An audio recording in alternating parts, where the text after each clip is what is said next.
7h10 sur Europe 1. Dimitri Pavlenko, vous recevez ce matin la chef d'entreprise et présidente de Croissance Plus, Virginie Calmels. Bonjour Virginie Calmels. Bonjour Dimitri Pavlenko. Bienvenue sur Europe 1, présidente fondatrice de Futurae, donc école supérieure dédiée au digital. Vous présidez également le mouvement patronal Croissance Plus. Alors la dernière semaine d'août, traditionnellement, c'est la rentrée patronale avec la rencontre des entrepreneurs de France qui est organisée par le MEDEF. Ça s'est ouvert hier sous le thème cette année du courage. Alors courage pour qui ? Pour les chefs d'entreprise, pour les responsables politiques. On sent que voilà, c'est un message un petit peu à plusieurs niveaux. En tout cas, dans quel état d'esprit êtes-vous, Virginie Calmels, vous et les adhérents de Croissance Plus, en cette rentrée, inquiets, résignés, en colère ou encore confiants ?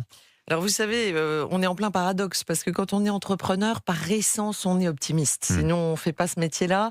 Donc on aime prendre des risques, on va de l'avant. Et en général, si vous regardez de quoi sont composés les entrepreneurs, c'est d'abord et avant tout de gens courageux, mais optimistes. Et aujourd'hui, ce qui ressort, j'étais hier à la REF et j'y serai aussi toute la journée, c'est vraiment beaucoup d'inquiétude. Inquiétude parce que bien sûr, le monde, vous voyez vous-même quelles sont les news au niveau international, au niveau de l'énergie, au niveau de plein de sujets.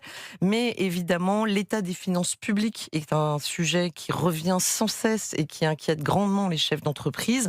L'état aussi de ce que va être les prochains mois, notamment le budget qui reste, vous savez, nous, on est aussi des court-termistes, on a besoin d'avoir des éléments tout de suite. Avant même de parler de la présidentielle, on a l'étape du budget et puis derrière, les sondages qui nous expliquent que peut-être on aurait une confrontation simplement des extrêmes. Tout ça ne rassure pas. On va parler des politiques, mais peut-être d'abord sur la question du budget. Ça va être vraiment l'actualité écrasante de ce mois de septembre. Budget qui va être très difficile à bâtir.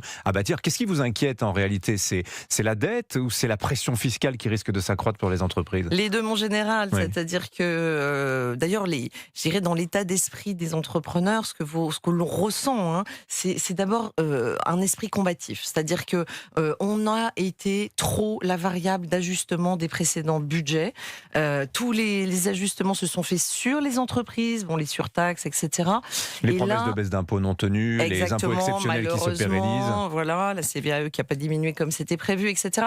Donc on a ce sujet devant nous. Et là, il y a une volonté d'être combatif. Les entrepreneurs, on était un certain nombre réunis fin juillet à Aix-en-Provence avec ce slogan de « touche pas à nos boîtes ». C'est-à-dire que ce que l'on attend... on entend ça, alors, dit.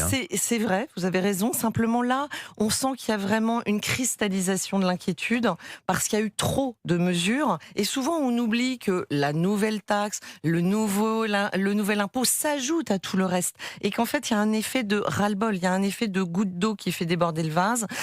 Donc, il y a cette volonté combative. Nous voulons et nous sommes, quelles que soient les organisations, c'est ça qui est intéressant. Vous voyez, on est tous unis, les gros, les petits, des entrepreneurs qui prennent la parole, ce qui n'était pas le cas avant, de façon isolée et ainsi de suite. Donc il y a cette volonté de peser, de montrer au gouvernement que le sujet, c'est pas encore, et on a vu cette rentrée, la énième taxe, mais plutôt de comment on restaure de la prospérité, de la croissance. Je vous l'avais dit, je suis à la tête d'un mouvement qui s'appelle Croissance Plus, parce que nous, ce qu'on croit vraiment profondément, c'est qu'il faut que les entreprises se portent bien, qu'elles soient en croissance, parce que nous finançons collectivement, les entreprises et tous les salariés, le modèle social français. J'ai une question un peu touchy à vous poser, Virginie Calmels. Vous êtes présidente d'un mouvement patronal, ça implique d'être un peu diplomate. Mais au fond, il va y avoir ces 7 candidats déclarés à l'élection présidentielle rassemblés au MEDEF. Ils vont être questionnés par des chefs d'entreprise.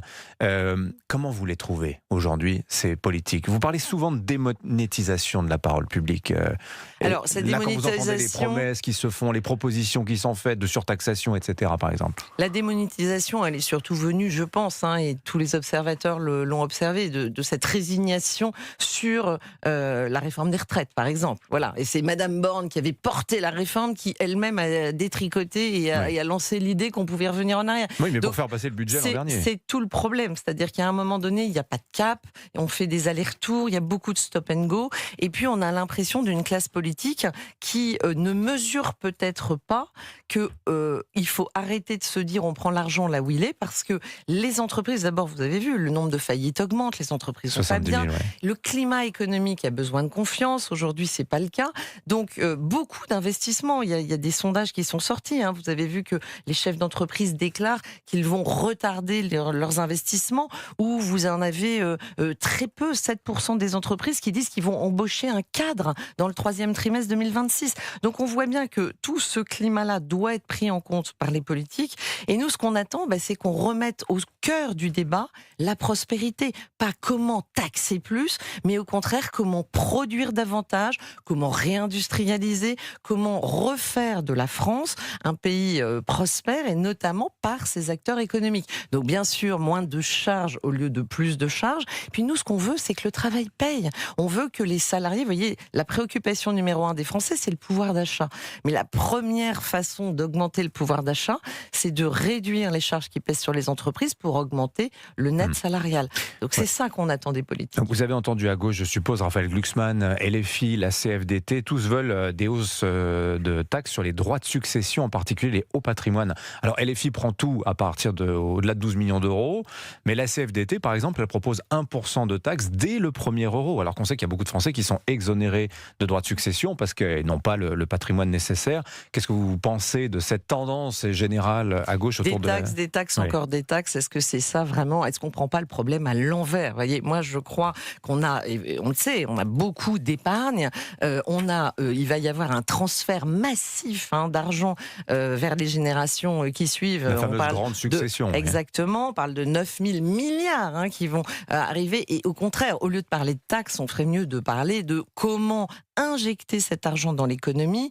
Moi, je suis plutôt pour un régime qui favoriserait la transmission bien au-delà de la génération, vous voyez, qui suit, parce qu'avec l'allongement de la durée de vie, donner à quoi ça sert? Mais par exemple, ou même au-delà, les neveux, les nièces, les entrepreneurs. Vous voyez, pouvoir financer, pouvoir mettre le pied à l'étrier d'un jeune qui a envie d'être entrepreneur, et félicitons-nous que les jeunes veuillent plus être entrepreneurs que fonctionnaires à une époque, eh bien, aidons-les peut-être justement en franchise d'impôt, au contraire, à une capacité à donner bien au-delà de ses enfants directs. L'allongement de la durée de vie fait quel intérêt que d'hériter à 70 ans de parents de 95 ans.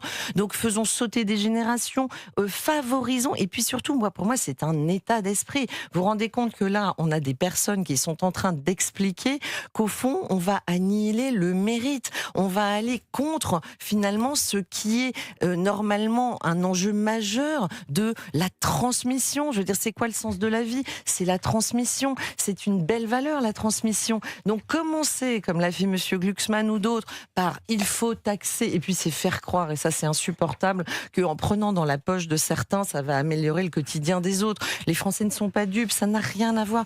Et puis le nivellement par le bas, ça c'est quelque chose vraiment sur lequel on doit tous lutter. Rémunérons ceux qui bossent, ceux qui se donnent du mal, et au contraire, permettons à ce que l'argent circule, et circule davantage.